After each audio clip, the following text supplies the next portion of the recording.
आणि माझ्या ज्येष्ठ बंधूंचे थोरले भाऊ मोहनराव कदम साहेब, आज महाराष्ट्राचा सरकार ही महाराष्ट्राची वेगळी ओळख झालेली आहे. यावर्षी आपण आपल्या राज्याचं सुवर्ण महोत्सवी वर्ष साजरं करतोय. दादा, तुम्हाला आणि मला एक निवेदन दिलं की एका बाजूने महाराष्ट्रातल्या जनतेचा विश्वास सहकारावर मोठ्या प्रमाणात असताना सुद्धा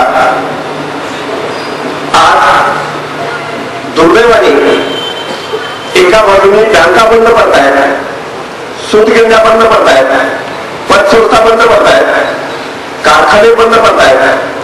अनेक ठिकाणी सहकारी चळवळीला अडथळे आणि अडचणी उपस्थित होत आहेत असं दिसतंय.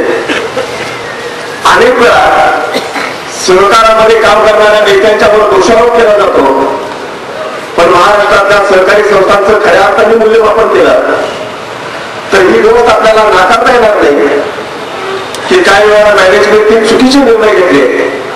पण अनेक वेळा सहकारी संस्था अडचणी देण्याचं प्रमुख कारण वेळोवेळी येणारी नैसर्गिक आपत्ती आहे. सहकार टिकला तर मग बँका टिकतील, उद्योग टिकतील आणि खाजगीकरणाचं अतिक्रमण थांबेल की ज्यामुळे भविष्यामध्ये शोषण होणार नाही. त्यामुळं सहकाराच्या बाबतीत जनतेने सुद्धा आणि सभासदांनी सुद्धा आता वेगळी भूमिका घेण्याची निश्चितच गरज आहे. काही बँकांचे अधिकारी वसुलीला गेले की त्यांच्यावर जर हल्ले होणार असतील आणि दुसऱ्या बाजूने ठेवीदाराच्या गुंतवणुकी जर अडचणीमध्ये येणार असतील तर बाबा आपण ही सूचना केलेली आहे.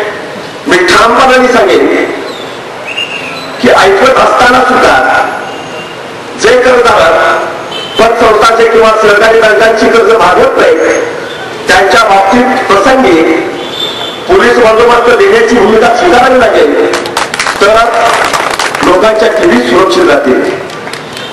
की सावकारांच्या तावडीतून जर शेतकऱ्याची मुक्तता करायची असेल तर सहकारी तत्वावरची बँकिंग व्यवस्था आपण आपल्या तालुक्यामध्ये सुरू केली पाहिजे.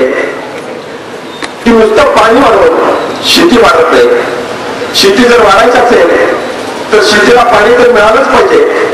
कष्ट करणारी माणसं आहेत पण उद्या चांगल्या भांडवलाची सुद्धा तितकीच आवश्यकता आहे. आज महाराष्ट्रामधला सगळा पैसा सर करून जर काही मोठ्या शहरासाठी पाठवला जाणार असेल, दुष्काळी भागातला पैसा बँकेमध्ये जमा करून कुठेतरी मोठे कारखाने जिथं प्रगतीची बेटं निर्माण झालेली आहे तिकडे जर जाणार असेल तर यावरही तुला कुठेतरी विचार करण्याची आवश्यकता आहे. आज मी रिझर्व्ह बँकेलाही विचारू शकतो आणि सगळ्या बँकांना विचारलं तर ते चुकीचं ठरत नाही.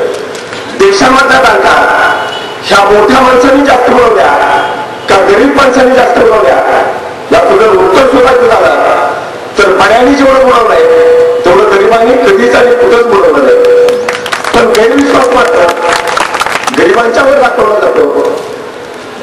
जर तो बनवण्यामध्ये पारंगत असता तर गरीब का राहिला असता हाही महत्वाचा प्रश्न आहे. राज्यामध्ये कुठलंही संकट होते आज लोक पवार साहेबांना जबाबदार जात आहेत. कांद्याचे दर वाढले, कुणी उठावं त्याला चुकून काढावं. कांद्याचे दर कमी झाले तर त्यांच्यामुळेच कमी. एवढंच नव्हे तर मुख्यमंत्री असताना भूकंप सुद्धा काही भविष्य त्यांच्यामुळे झाला होता. इथपर्यंत दावा सुरू चालला होता.